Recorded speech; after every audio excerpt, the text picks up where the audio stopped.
Vamos começar então, pessoal. Bem-vindos a todos aí, bom dia a todos. E a gente vai tratar do tema que está aqui na tela: a segurança da informação na gestão de pessoas, procedimentos e boas práticas. Esse vídeo vai estar disponível depois lá no YouTube, é o webinar 403, vai estar disponível lá sobre o código WE 403, tá? Quem puder participar, bom dia, Tiffany. Quem puder participar aí até o final, até meio-dia, que é o nosso horário previsto, tá ótimo. Quem eventualmente tiver que sair um pouquinho mais cedo, tranquilo também, dá para acompanhar lá no YouTube. Legal? E até fazendo uma introdução aqui, né? Todos nós já sabemos, a gestão de pessoas é um elemento essencial na segurança da informação e a gente vem trabalhando cada vez mais, pelo que eu vi nas inscrições, tem vários colegas aqui que são de gestão de pessoas, né? O pessoal que é da segurança da informação, que recebeu o convite para esse webinar, convidou também os seus colegas de gestão de pessoas, então tem vários colegas de gestão de pessoas participando aqui. E é isso mesmo, né, gente? A segurança da informação cada vez mais próxima da gestão de pessoas. A área jurídica aumentou muito também, né? Segurança da informação ali ligado com o jurídico. E a gestão de pessoas é um outro elemento chave. Então hoje a gente vai falar sobre a segurança da informação na gestão de pessoas, procedimentos e boas práticas.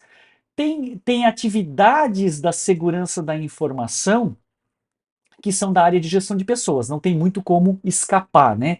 Isso é o que a gente vai conversar um pouquinho e tem que ter essa interface entre a gestão de pessoas e a TI ou a segurança da informação, as áreas têm que estar cada vez mais próximas, né? Beleza, para quem não me conhece ainda, vou me apresentar. Eu sou Paulo Silva, sou doutor pela Federal de Santa Catarina na área de segurança da informação, privacidade e proteção de dados, certificado nas principais normas de segurança, auditor líder 27001, lead implementer 27701 e sócio-diretor da Tracker Segurança da Informação. Atuei como professor de graduação e pós-graduação aí por mais de 15 anos, um pouquinho da experiência docente e hoje totalmente focado aqui na Tracker e nas consultorias e na segurança da informação. Quem quiser saber mais sobre o nosso trabalho, nos siga lá no LinkedIn, a principal, única e principal rede social que a gente tem, lá da Tracker, o LinkedIn, e também no nosso canal do YouTube, @canal Tracker, que todos os vídeos vão estar disponíveis lá depois. Beleza, pessoal? Já estamos aí com quase 50 participantes, e aí vamos entrar no tópico propriamente dito, no nosso assunto propriamente dito, sem mais delongas. Então a gente tem esses 5 tópicos aqui no nosso roteiro, tá? Gestão de segurança da informação aplicada à gestão de pessoas. Primeiro, a gente vai falar um pouquinho sobre o foco nas pessoas, né? As pessoas vêm ganhando um protagonismo cada vez maior na segurança da informação.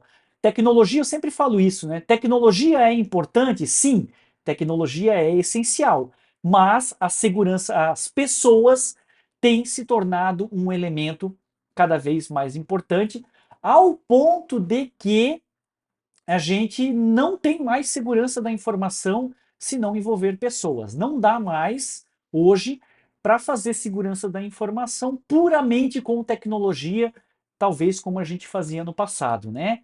Se as pessoas não estão envolvidas, treinadas e conscientizadas, não há tecnologia que aguente, né? Vai ter incidente mesmo. E aí a gente vai falar bem da sequência lá da gestão de pessoas, né? Falar um pouquinho sobre o processo de seleção, né? Seleção de novos colaboradores, contratação e tal.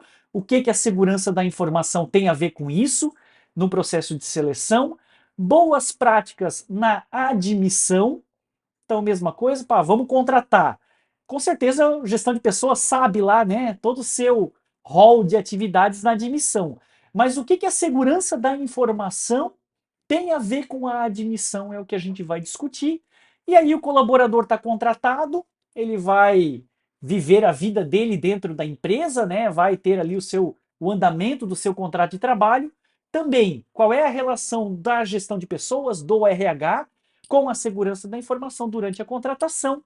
E por fim, o desligamento, também cuidados ali e atenções da segurança da informação no momento do desligamento, tá? Então a gente vai percorrer esse caminho. Seleção, admissão, contratação e desligamento. Até se alguém for aqui da área de gestão de pessoas, com certeza tem vários colegas, né? E quiser colocar mais algum elemento aqui, vou falar um pouco de afastamento, vou falar de férias e vou falar aqui no meio da contratação, afastamento, férias e mudança de setor, que são os casos excepcionais ali bem importantes, né? Mudança de setor também é importante para a segurança da informação.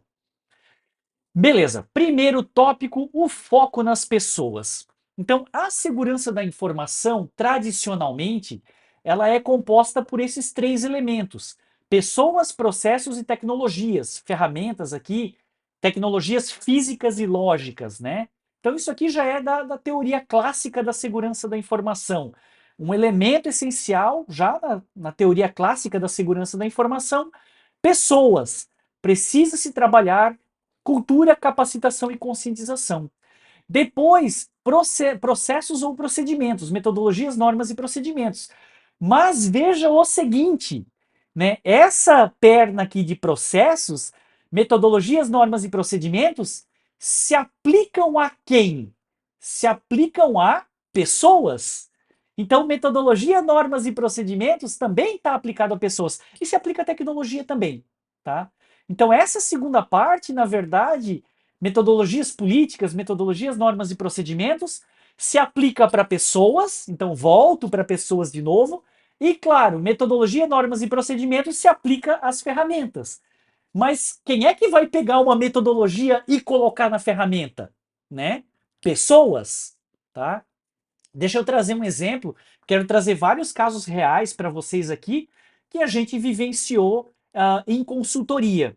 Então a gente teve o caso, por exemplo, de um cliente, tem lá o processo de gestão de acessos básico, né? O colaborador é desligado, já pegando aqui a parte de gestão de pessoas, né? O colaborador é desligado e o acesso dele tem que ser cortado. Beleza? Isso é básico e é o controle mínimo, né? Gestão de acessos, cortar o acesso no desligamento do colaborador. Pegamos um cliente que na auditoria foi identificado um acesso de ex-colaborador que estava ativo. Olha só, o cliente tinha procedimento, que eu não vou, não é um caso básico assim, os caras não controlam. Não, eles controlam. O cliente tinha procedimento, tinha chamado aberto pelo RH, pela gestão de pessoas, pelo GP, para bloquear o acesso do colaborador, tá? O chamado foi atendido e o acesso estava ativado. Porque o analista, na hora que fez o bloqueio, tocou o telefone. Isso a gente verificou depois, tá? Para ver o que aconteceu depois, tratando o incidente.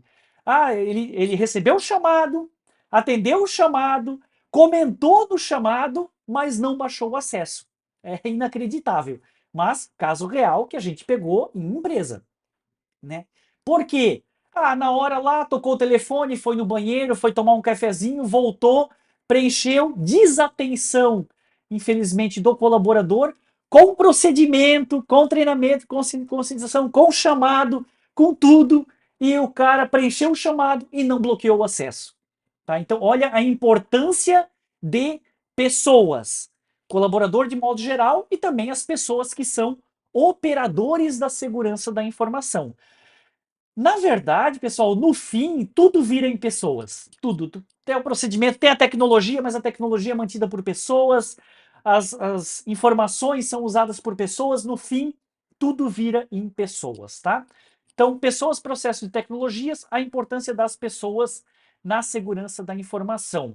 E aí eu quero trazer um outro aspecto, o aspecto dos incidentes de segurança e até dos crimes digitais, ó, a evolução dos ataques. Hoje, os ataques cibernéticos, olha, até interessante para quem é da área, talvez já conhece, para quem não é pessoal de GPRH, interessante, né? Os ataques cibernéticos têm como foco pessoas. Pô, mas o ataque não é cibernético? Sim, o ataque hoje ele visa chegar na tecnologia, mas ele começa por pessoas. Então a gente tem exemplo aqui, os ataques de primeira geração eram de base totalmente tecnológica, né? O hacker, cracker, ele atacava a tecnologia. Já na segunda geração é o início da engenharia social, dos golpes por e-mail, e primeiro o ataque começa por e-mail. Então tá atacando quem? Tá atacando as pessoas para chegar na tecnologia, tá? E já tem os ataques de terceira geração, que isso aqui já está totalmente comum. Vocês já viram isso nas empresas de vocês também, que os crimes digitais, os ataques cibernéticos começam até por telefone. Então, os criminosos, isso tem dezenas de casos nossos aqui reais e nas empresas de vocês também certamente, né? Os criminosos, eles telefonam para alguém, muitas vezes para avisar que vão mandar um e-mail e no e-mail tem o vírus, tem o malware que vai contaminar a rede, que vai fazer um ataque cibernético. Então, mais um elemento essencial da importância de pessoas. Os próprios ataques cibernéticos começam visando pessoas, com foco em pessoas, tá? E aqui tem um slide, esse slide aqui eu fiz para essa palestra, né? Até quem viu palestras anteriores minhas não viu esse slide, que é um slide novo, né? Mas é uma teoria muito interessante. Colaborador ameaça ou colaborador vulnerabilidade? A gente pode interpretar os colaboradores da nossa empresa em dois papéis. Claro, tem o colaborador que ele não é nem ameaça nem vulnerabilidade, né? O colaborador normal, digamos assim, né? Mas do ponto de vista de segurança da informação, a gente pode interpretar o colaborador em um desses dois papéis. Ou o nosso colaborador é ameaça, ou o nosso colaborador é vulnerabilidade. E o que, que é um colaborador ameaça? Vocês vão ver isso aí dentro da empresa de vocês, pessoal RH, GP, pessoal de segurança também, né? Já vai identificar os papéis. Pô, esse cara aqui ele é meio ameaça, esse cara aqui ele é meio vulnerabilidade. O que, que é o colaborador ameaça? O colaborador ameaça é aquele colaborador mal intencionado que busca benefício próprio. E eu não estou dizendo aqui que ele quer atacar a empresa, que ele quer roubar a empresa, não é nem isso. Ah, tem aquele colaborador que quer atacar a empresa, que quer roubar a empresa, que realmente é um criminoso. Mas a gente tem o colaborador ameaça que ele não é que ele é um hacker, quer roubar informação, mas ele é um pouco mais mal intencionado e ele quer benefício próprio, tá? Talvez ele nem quer prejudicar a empresa, mas ele quer ter uma vantagem, tá? Então esses colaboradores que muitas vezes querem tirar vantagem, ter um benefício próprio, a gente considera como colaborador ameaça. Então eu já tive colaborador que abriu videolocadora dentro da empresa e vendia filme, baixava filme na rede da empresa e vendia os filmes para outros colegas, então ele usava a rede da empresa para benefício próprio. Vai ter aquele colaborador na segurança que a gente chama de mau uso de recurso. Ele está na empresa, mas está fazendo um trabalho de aula, está trabalhando para outro lugar, tá? Isso é o colaborador ameaça. Já pegamos nós, tracker, casos de colaboradores que atacavam outras empresas, tá? Ah, parece coisa de filme? Parece. Mas a gente pegou, caso nosso, real, aqui em Santa Catarina, o colaborador participava de campeonato hacker e ele atacava outras empresas durante o expediente dentro da empresa dele, tá? Em uma semana, rapidamente, a empresa identificou isso e desligou o cara. Então a gente tem essa figura em menor ou maior grau do colaborador ameaça.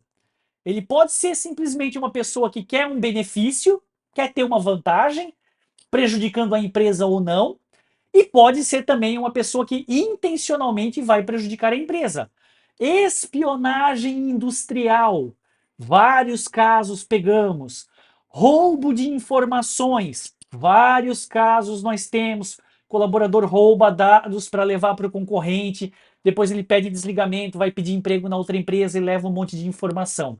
Então, o colaborador ameaça é aquele que quer somente ter um benefício ou até daqui a pouco causar um prejuízo maior para a empresa. E aí a gente tem a outra figura, que é o colaborador vulnerabilidade. Ele é o colaborador inocente, ele não vê maldade, ele não vê assim, ah, mas por que que precisa ter uma senha forte?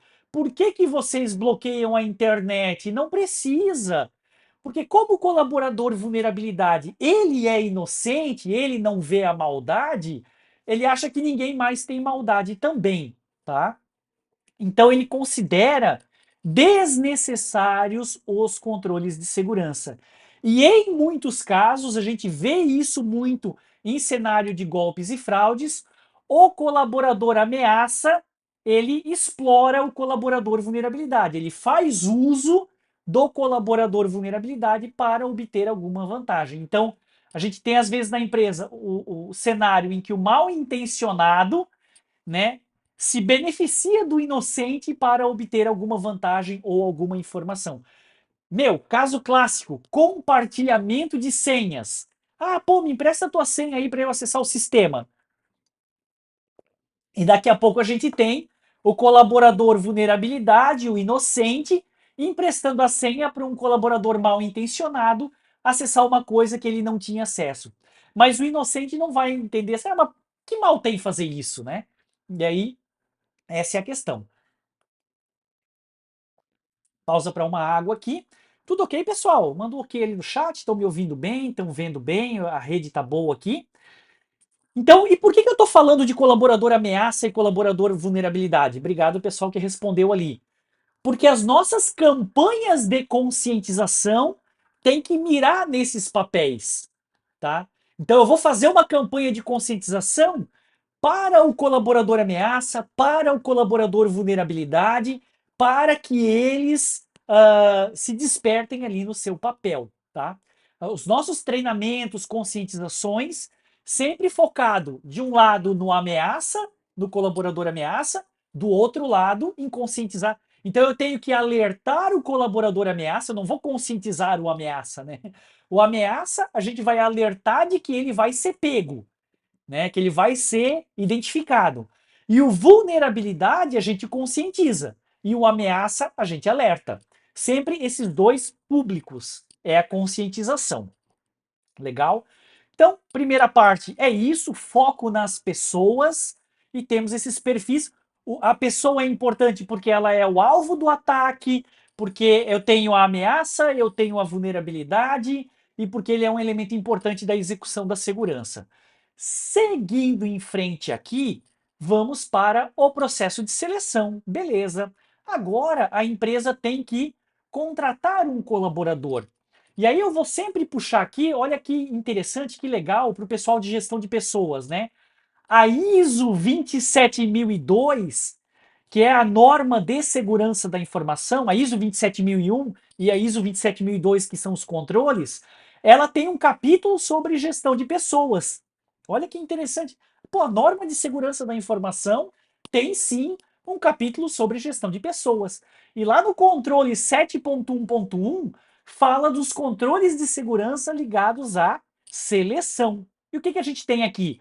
Convém que verificações do histórico sejam realizadas nos candidatos a emprego, de acordo com a ética, leis relevantes, e eu destaquei em amarelo aqui, né? Proporcional aos requisitos de negócio. Verificação de histórico durante a seleção, proporcional ao requisito de negócio e às informações a serem acessadas. Então, para a segurança da informação, uma coisa é contratar um, sei lá, estagiário. Mas sabe que até o estagiário pode ser importante, porque eu tenho que saber o que ele vai acessar. Ah, é um estagiário. Pô, mas daqui a pouco o estagiário vai ser do setor de TI e vai ter a senha de administração da rede.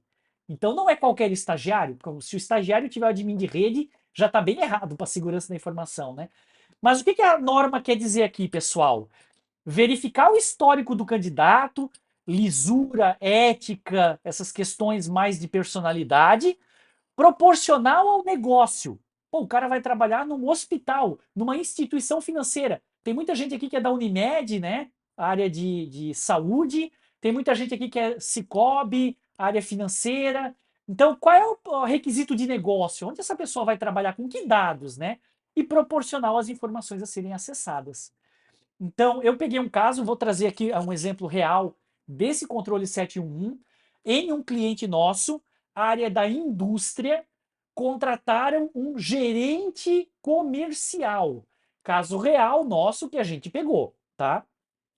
Contrataram um gerente comercial. Pá, bonito.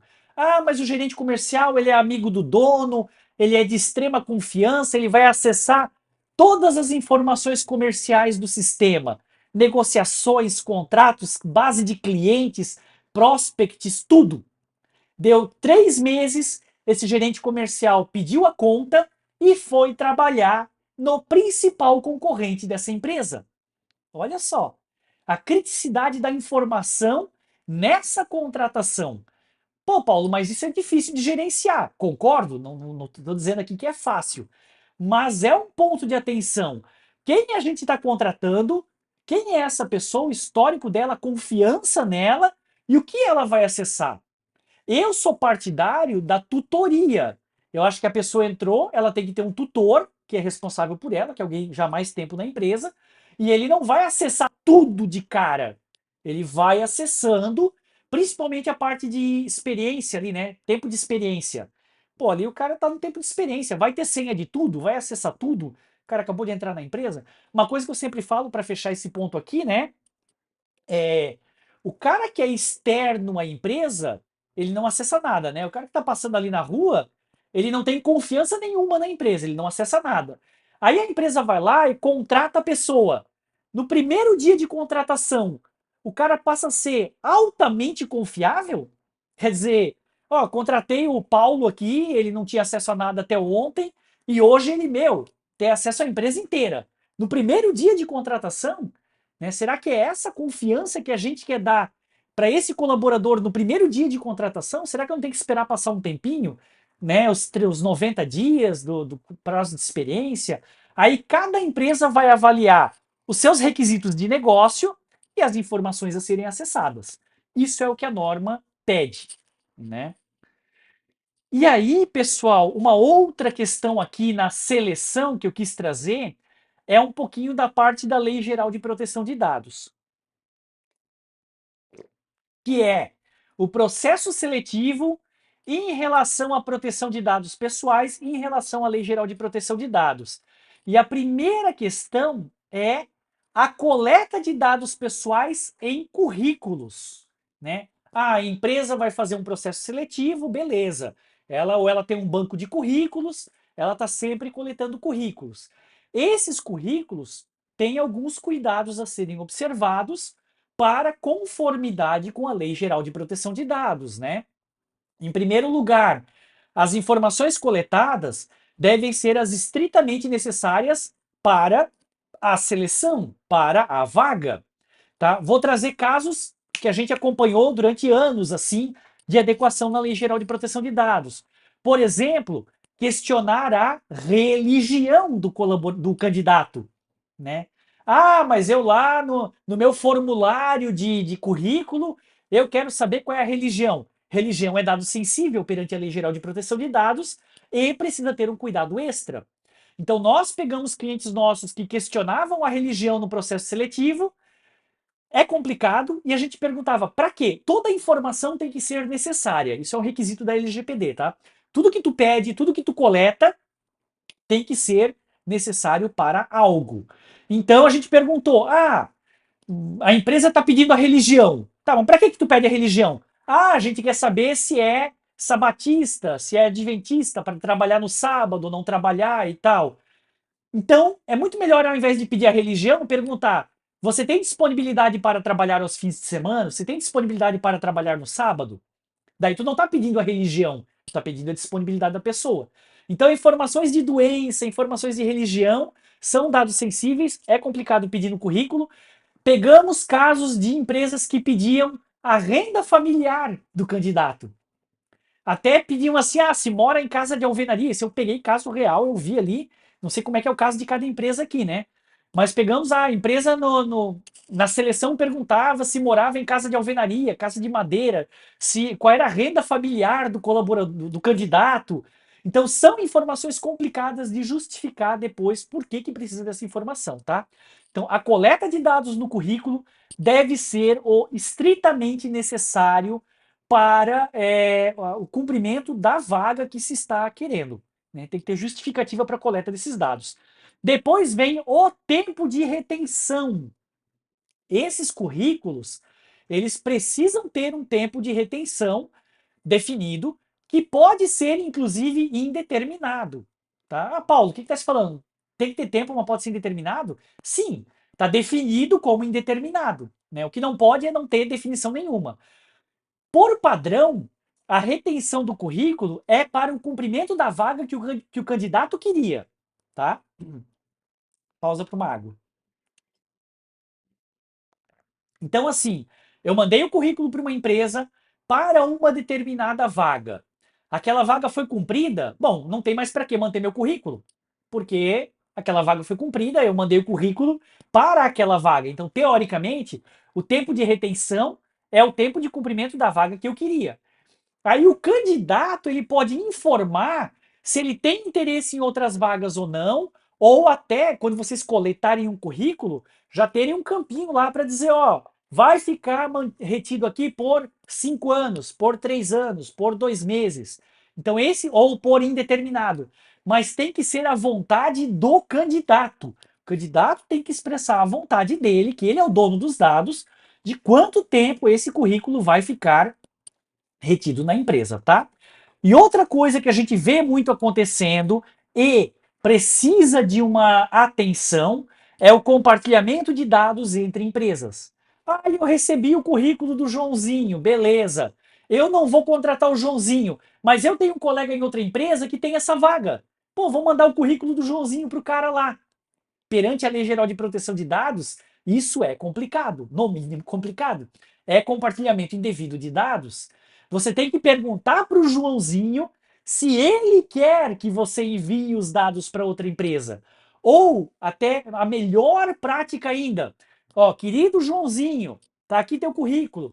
Eu sei que tem uma vaga para ti lá na outra empresa. Leve você o currículo lá, mas não tomem para vocês essa responsabilidade de ficar compartilhando o currículo de um candidato com várias outras empresas sem o consentimento prévio do candidato, tá? Porque ele é o dono dos dados e ele é que deve fazer esse compartilhamento.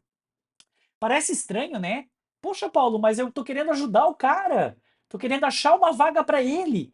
Mas pela LGPD, ele tem que dizer que ele quer isso. Você decidiu compartilhar com outra empresa, né?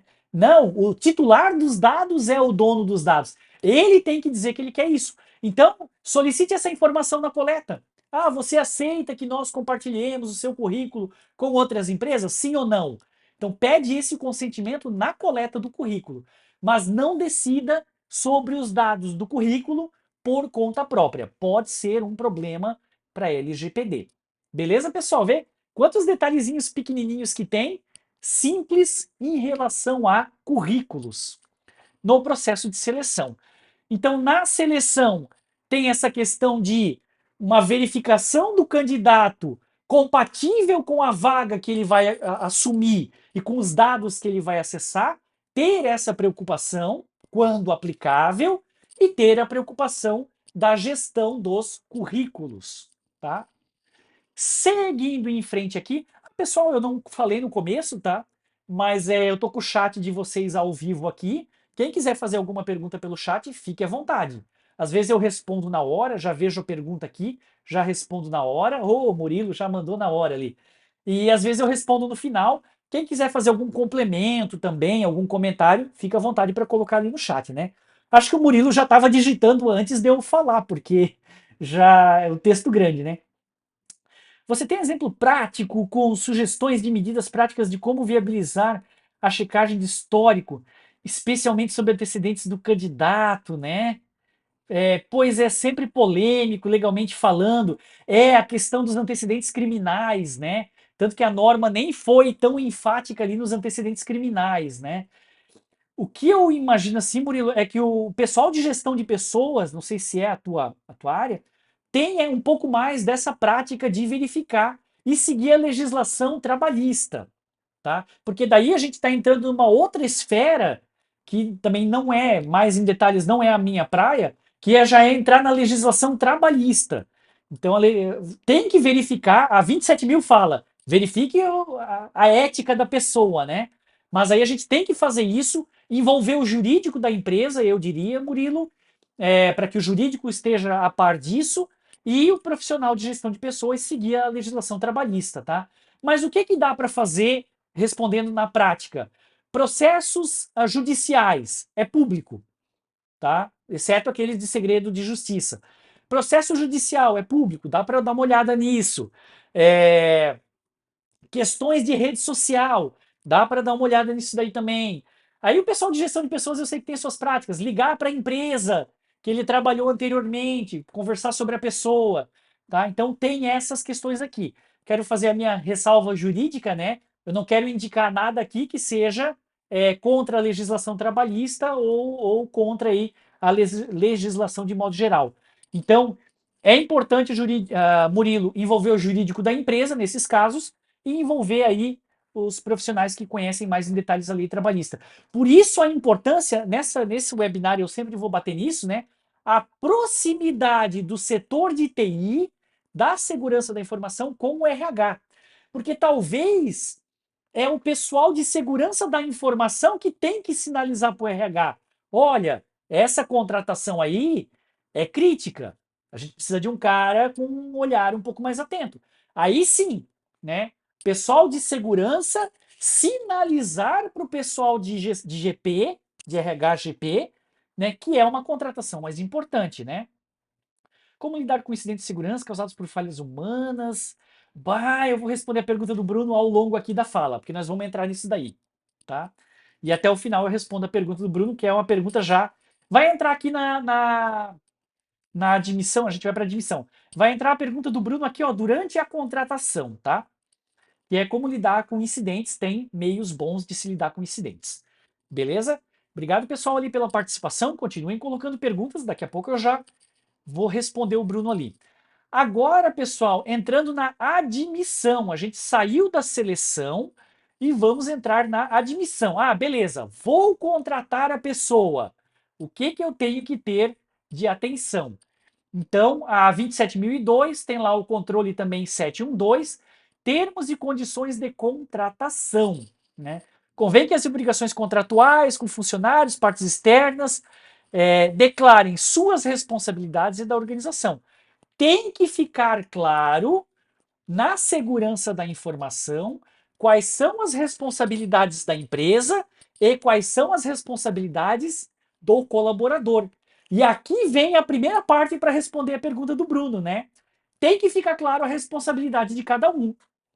Se não ficar claro, eu não posso cobrar do colaborador.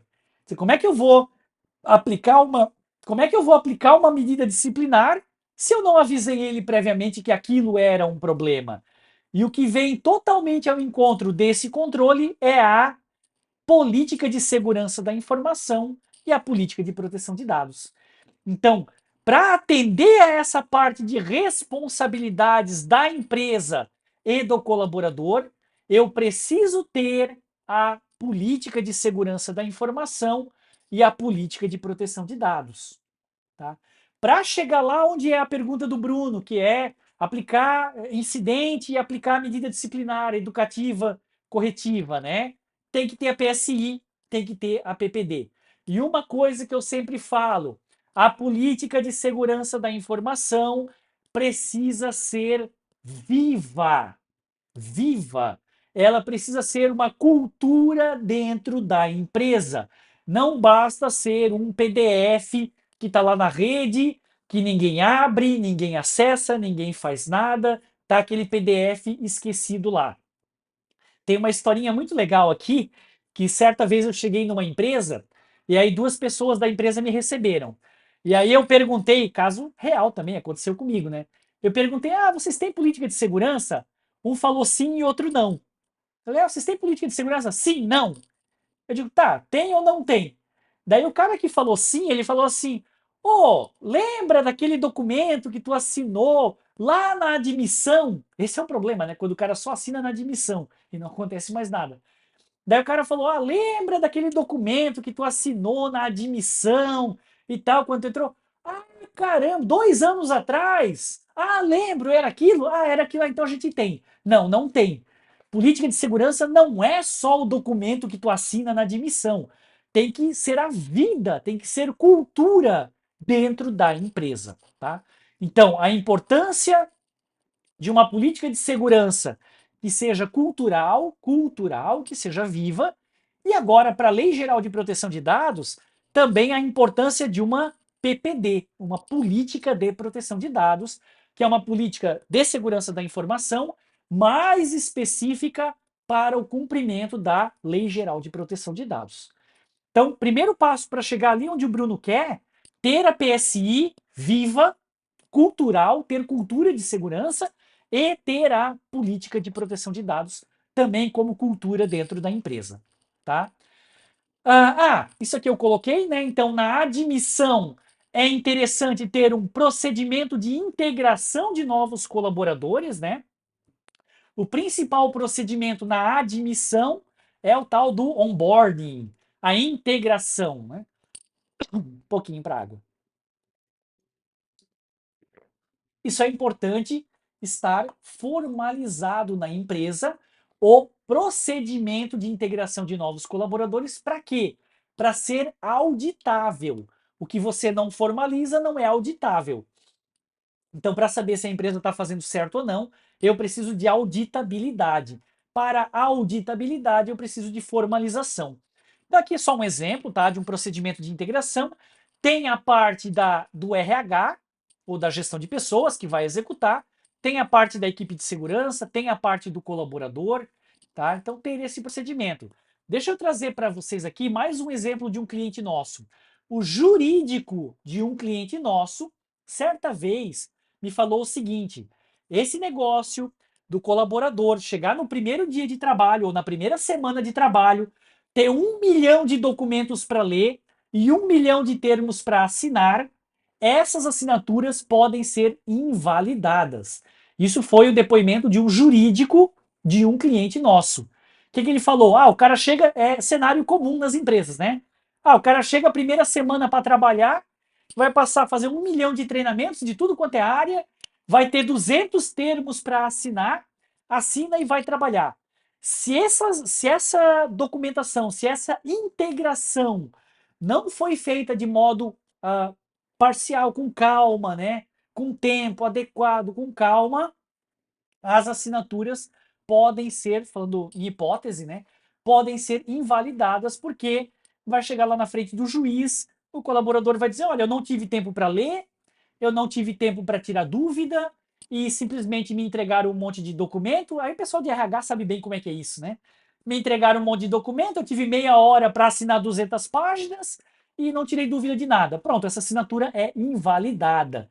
Então, a importância de ter um procedimento de integração adequado para o colaborador ter tempo para tirar dúvidas e assim por diante, tá?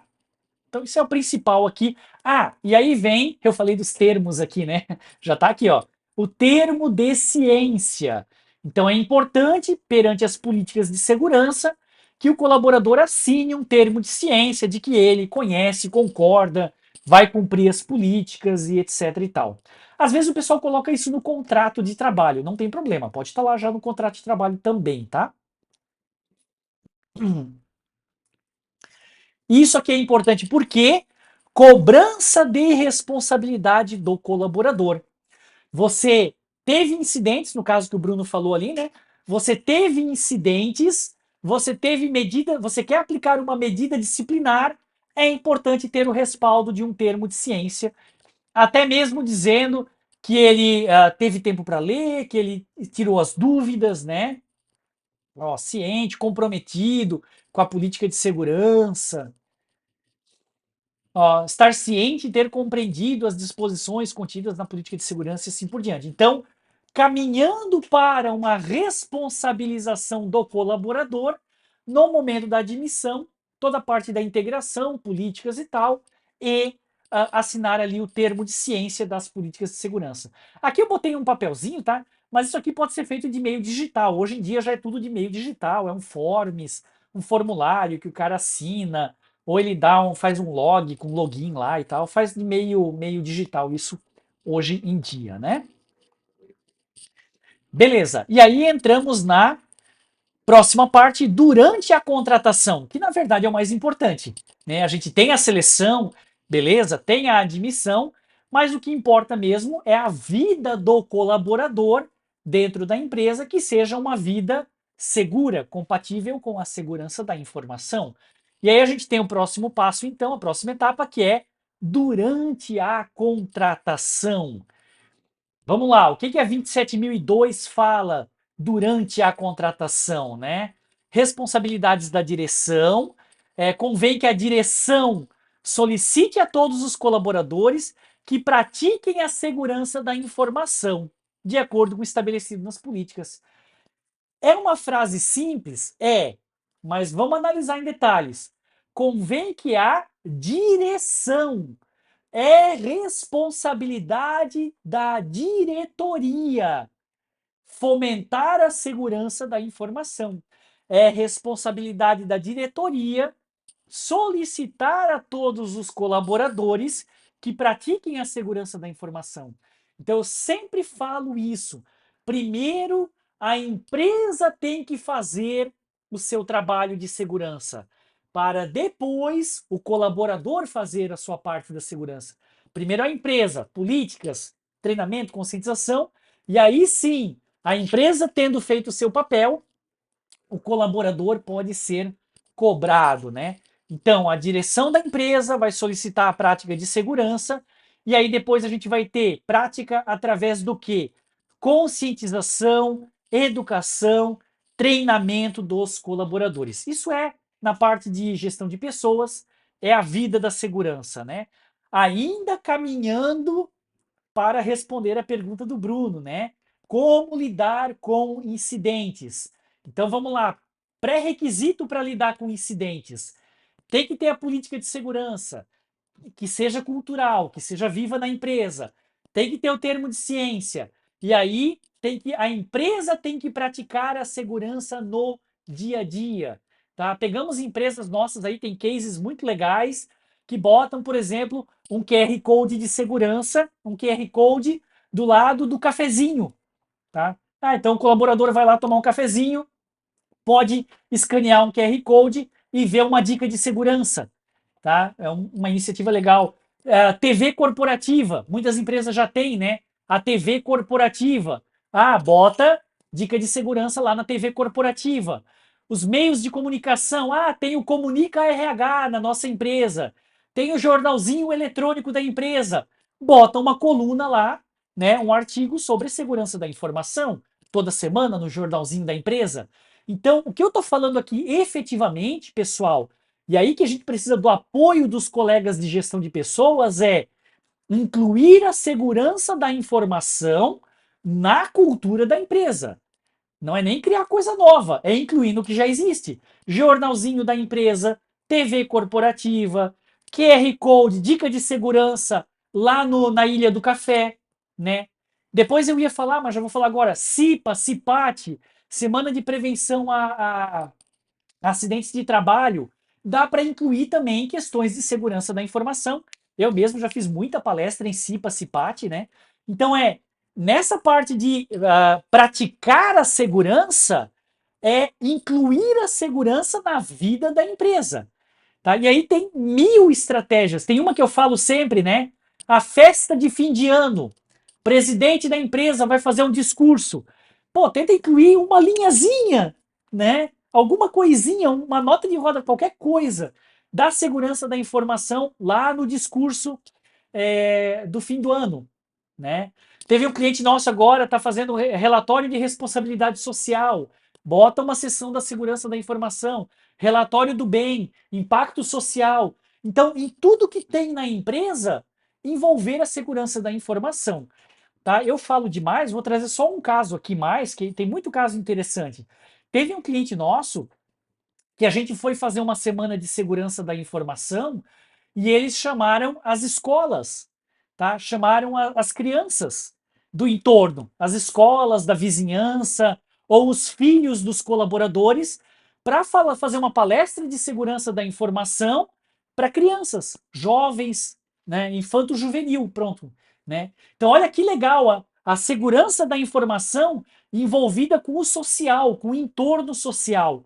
Falar de segurança da informação do colaborador na casa dele, isso a gente já fez também, tá? Então, envolver a segurança da informação com a vida da empresa. Esse é o desafio. Ô, Edgar, tudo bem, né? Questão do QR Code, acredito que pode ser um ponto falho, alguém mal intencionado, altere o QR Code, pode ser encaminhado para um site falso ou a fins ilícitos. Qual a sua opinião? Um QR Code dentro da empresa, né? Colado fisicamente, né? E aí o phishing, o spam, por exemplo, o jornalzinho da empresa, alguém pode forjar o jornalzinho da empresa, né? O colaborador, já nessa parte, Edgar, eu acredito assim, claro, tem que tomar cuidado com a ação a ser feita, mas é mais importante que o colaborador já esteja preparado para identificar algo falso, tá? Ao invés de eu não fazer a ação, eu acho assim, tem que fazer a ação e tem que ter já um preparo de que o colaborador sabe identificar algo falso. Mas no caso do QR Code, há algo físico ali, né? É. E aí, se alguém trocar o QR Code dentro da empresa, bom, as câmeras vão pegar, daí já é algo muito mais grave. Mas eu entendo assim, nossa empresa não envia SMS para clientes. Nesse caso, o Edgar é perfeito o exemplo do Edgar, né? Às vezes, evitar um certo tipo de comunicação, porque a instituição financeira faz muito isso, né? Edgar do Cicobi. Então, instituição financeira faz muito isso. A gente não envia SMS, né? Mas tem que ter esses cuidados que o Edgar falou e casos avaliar na sua empresa se isso é aplicável. E o legal é ver o que a sua empresa já pratica e adicionar os elementos de segurança da informação na vida da empresa. E aí vem já aqui, né, campanhas de conscientização, que a Tracker faz muito. Para os nossos clientes, a gente já elabora os flyers, os folders digitais, a gente disponibiliza quinzenalmente as campanhas de conscientização já na linguagem visual dos nossos clientes, né? Então é importante que vocês tenham uma campanha periódica de conscientização de segurança, que pode falar de vazamento de dados, golpe do CEO, redes sociais, assinatura eletrônica e assim por diante. Sempre tem temas muito interessantes para as campanhas de conscientização, né? E aí também, avançando mais na campanha de conscientização, a parte de treinamentos de segurança da informação, aí sim já tem um vídeo para a pessoa assistir, né? Um vídeo de conscientização, uma palestra online, ter uma trilha aí de conscientização de segurança. No site da Tracker tem uma seção lá /aprendizado, vocês podem acessar trackerconsultoria.com.br /aprendizado. Tem uma série de vídeos lá que são livres, são abertos, material de conscientização que a gente deixa público, disponibilizado para quem quiser acessar, tá? Esses que estão aqui na tela, importância da PSI, golpes por e-mail, fundamentos da Lei Geral de Proteção de Dados, registro de incidentes, né? O Bruno falou de incidente, então já tem lá a conscientização para registrar incidentes. Isso tudo está aberto lá no site da Tracker. E tem, na verdade, mais material ainda. O principal material que a gente publica tá lá no YouTube da Tracker, tá? Então, youtube.com/canal Tracker, lá que a gente coloca material semanalmente de conscientização de segurança, tá? Mas a internet é cheia de materiais. O que vocês precisam ter? Vocês precisam ter uma trilha de treinamento e conscientização periódica de segurança e, eventualmente, trabalhar a semana de segurança da informação. A semana já é discutível, tá? Porque já tem empresas que não praticam mais a semana de segurança. Elas têm eventos ao longo do ano. Então, uma abordagem realmente é ter a semana de segurança.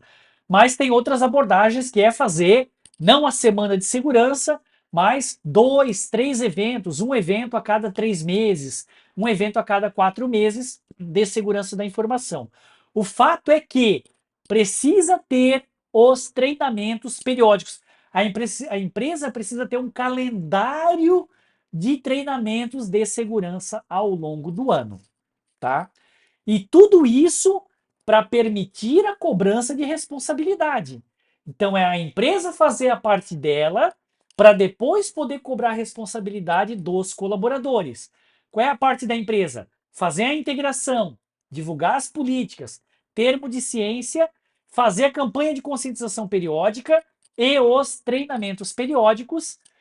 E a responsabilidade da empresa termina nesse controle aqui, que é a avaliação periódica de conhecimento. Então eu faço toda essa trilha de formação cultural, envolvo a segurança na cultura da empresa, para agora fazer a avaliação periódica de conhecimento, tá? Eu preciso ter o feedback do colaborador, quer dizer, a empresa te forneceu conteúdo e agora colaborador me devolva esse conteúdo com o que você aprendeu. Então, do nosso ponto de vista, é essencial fechar todo esse processo de cultura com a avaliação periódica de conhecimento. A avaliação periódica, pessoal, não é para o cara ser um expert de segurança, é apenas para gerar evidência de que ele conhece, tá? Então, não precisa fazer perguntas ultra avançadas. Perguntas básicas ali da política de segurança, da vida da empresa e assim por diante, tá? Nós mesmos temos trabalhado com um padrão de 5 a 10 perguntas de múltipla escolha, bem tranquilinho, bem simples, 5 a 10 perguntas de múltipla escolha, o colaborador responde via forms, a gente corrige isso e está feito ali a avaliação periódica de conhecimento. Mas toda essa trilha de aculturamento, ela termina com a avaliação periódica de conhecimento, tá? Vamos para a reta final. Ah, outro elemento aqui, testes de engenharia social. Tá? É bem interessante fazer isso, é um outro controle, né? Mas fazer os testes de engenharia social, que é o famoso teste de phishing, né? Hoje em dia já está bem disseminado isso nas empresas. Tem empresa que já faz teste de phishing mensalmente, bimensal, trimensal, trimestral, né? É importante que a empresa de vocês tenha uma periodicidade dos testes de phishing. Periodicamente, aplicar intencionalmente golpe nos colaboradores, um golpe controlado, né? Para ver quem é que cai nesse golpe e aí sim esse colaborador receber um reforço de conscientização. Agora, eu acho que eu posso chegar um pouquinho mais ali na pergunta do Bruno, né? Como lidar com incidentes de segurança? Então, como é que a gente trabalha, Bruno? É escalação de medida disciplinar.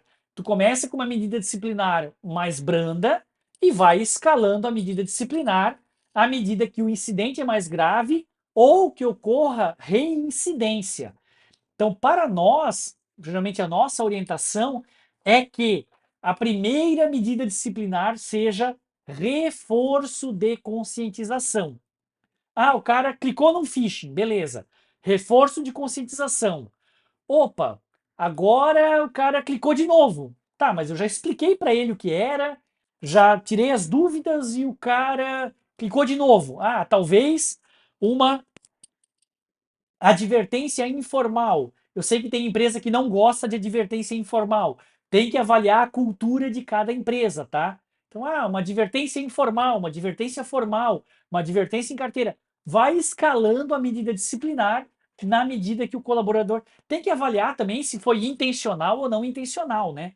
Daqui a pouco é um incidente que o cara fez um roubo intencional de informações. Ah, daí é demissão por justa causa direto, documentada e pronto, não tem nem reforço de conscientização se foi um roubo de informações, né? Então, é a escalação de medida disciplinar e Bruno, não sei qual é a tua área, né? Mas sempre envolvendo gestão de pessoas, tá? A última palavra, nesse caso de medida disciplinar, a gente gosta de envolver gestão de pessoas e, eventualmente, o jurídico da empresa, né? Para ter certeza que está aplicando uma medida disciplinar compatível. Não, deixa eu contar um outro caso. É o tempo aqui, mas eu vou contar esse caso. Pegamos um caso, me veio à mente agora, de um colaborador que realmente estava roubando informações. Ele pegava a informação técnica da empresa, diferencial de espionagem industrial, né? Diferencial competitivo, e ele enviava para a esposa dele que trabalhava em outra empresa. Então o colaborador pegava arquivos PDF da empresa, né, internos, sigilosos, e no e-mail da empresa mesmo, o cara completamente inocente, né? O cara mandava para a esposa que trabalhava em outra empresa. Pô, a gente pegou o cara roubando informação. Aí a gente foi falar com o jurídico da empresa, ele falou: não, vocês vão ter que monitorar. Vocês estão monitorando só ele? A gente estava monitorando só ele, né? Porque estava suspeita. Ele falou: não, vocês vão ter que monitorar a empresa inteira para vocês descobrirem que foi ele. Olha só a visão jurídica, né? Como é diferente. Pô, mas eu já sei que o cara tá roubando informação. Não, não. Porque senão o cara ainda vai poder alegar que ele está sendo perseguido, tá? Então, beleza, vocês sabem que o cara tá roubando informação, mas primeiro, vocês vão montar toda uma estrutura de monitorar todo mundo para dizer, ó, descobrimos que foi ele, mas a gente está vendo todo mundo, a gente não está vendo só ele. Então, olha como é importante envolver o jurídico e às vezes diferente a visão do jurídico nesses casos, tá? Gente, vamos para frente que o tempo está passando, tá? Então é importante ter, obrigado Bruno aí, é importante ter um procedimento formal de admissão e desligamento, tá? Isso tem que estar formalizado, escrito na empresa. E vamos para a reta final. Procedimentos de desligamento. Eu quero encerrar no tempo ainda, né? Desligamento é bem tranquilo, tá? Ah, a 27.000 fala, 731, que tem que verificar quais são as cláusulas que permanecem válidas após o desligamento. Tá? Isso tem que estar claro. Olha, mesmo depois do desligamento, você não pode falar de certos processos dentro da empresa, você não pode divulgar informações da empresa, você não pode divulgar processos da empresa. Então, tem coisas ali que permanecem a segurança da informação mesmo depois do desligamento, tá? Eu anotei aqui, isso eu quero dar destaque nos minutinhos que eu tenho, muita atenção com a mudança de setor, porque todo mundo presta atenção no desligamento, mas quando o cara está saindo do comercial e indo para o setor financeiro, né, ele está saindo do operacional e indo para o financeiro, quando o colaborador está mudando de setor, tem pontos críticos de segurança. E o pessoal às vezes não atenta. Ele só ganha os direitos de acesso do setor novo e deixam de desligar ele do setor antigo. Isso é o principal falha que a gente vê nas empresas. O cara vai migrando para várias áreas e vai ganhando acesso, ganhando acesso, ganhando acesso, e ninguém tira o acesso do setor antigo, tá? Esse é o principal ponto na mudança de setor. O cara, na verdade, a mudança de setor é um desligamento do setor antigo e uma contratação no setor novo, né? Não é o cara só tá mudando de setor dentro da empresa. A gente deveria interpretar da seguinte maneira: para a segurança da informação, ele está sendo desligado do setor antigo e está sendo contratado em um setor novo. Eu tenho que fazer ele devolver tudo que era do setor antigo e ganhar todos os privilégios e acessos e recursos do setor novo, tá? Então isso é um ponto que ainda a gente vê falho em algumas empresas. Para concluir, isso é praticamente o último slide, falar aqui do desligamento, né? Saber que tem o desligamento normal e o desligamento seguro, ficou debaixo da minha bolinha ali, mas aqui é o desligamento seguro, né? Então, um desligamento normal é quando o pessoal de RH sabe bem disso, né? O colaborador sai de boa. Ah, ele sai de boa, o cara tá tranquilo, tá tudo certo. E o desligamento seguro é quando o colaborador não está saindo tão de boa assim. O cara pode fazer alguma coisa que prejudique a empresa, né? Ou ele tem ativos de informação e informações muito relevantes. Então, no desligamento seguro, instituição financeira geralmente pratica isso muito bem, né? O cara não vai cumprir os 30 dias, não vai ter aviso prévio vai ser pago. No dia do desligamento, ele já nem entra na área de trabalho, ele já é desligado numa salinha à parte, ele já não acessa mais o computador, né? Porque tem algum risco ali dele roubar informações ou dele prejudicar a empresa. Então, ter essa visão da relação entre desligamento normal e um desligamento crítico, digamos assim. Isso tem que estar uma comunicação muito próxima da segurança da informação com o RH, tá? Já vou ver a questão ali da Samantha, só vou falar do meu último item, que é a devolução. Isso aqui é importante, tá, pessoal? Um segundo para quem já vai sair, que já é meio-dia. É muito importante implementar a devolução dos ativos de informação. Olha só, quando o colaborador é desligado, ele tem que devolver o notebook, ele tem que devolver o uniforme da empresa, ele tem que devolver o celular corporativo, ele tem que devolver um monte de coisa, né?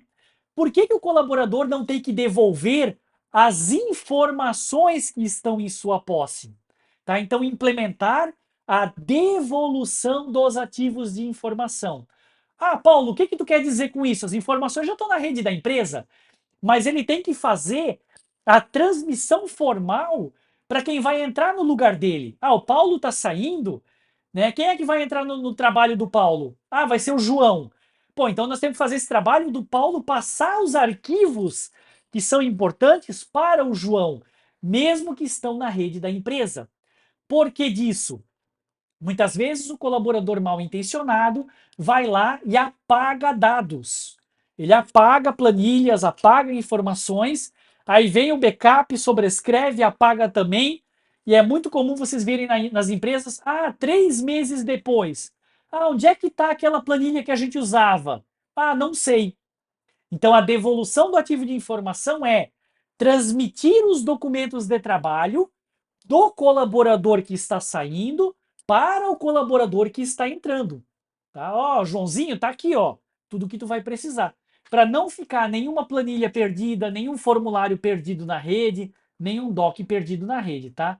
Então, implementar também a devolução dos ativos de informação. Beleza? Acho que a Samantha colocou algumas questões legais ali que vocês podem acessar depois, tá? Obrigado, Marcelo, aí também pelos comentários. Eu acho que eu já respondi a pergunta do Bruno, né? Ele já agradeceu ali também. Eu coloquei aqui 2 casos de incidentes, mas já passou do tempo, não vou detalhar, tá? Incidentes de colaboradores que não seguiram a política ou que as políticas e os processos não foram seguidos, tá? Então, tudo que a gente comentou aqui é importante para os colaboradores terem um comportamento seguro. Deu o nosso tempo, passamos por todos os itens, tá? Processo de seleção, admissão, ter a cultura de segurança durante a contratação do colaborador e os cuidados que se deve ter com o desligamento. Para cumprir o nosso horário aí, obrigado pela atenção de todos. Vai estar disponível lá no YouTube. Quem pediu o certificado de participação no momento da inscrição, a gente vai mandar o certificado de participação nos próximos dias. E quem eventualmente quiser assistir de novo, está disponível lá no YouTube. Obrigado, pessoal. Dúvidas, perguntas, por favor, coloque ali no chat que eu ainda respondo. Se não tiver mais dúvidas e mais perguntas, encerramos por aqui. Valeu, valeu e até a próxima!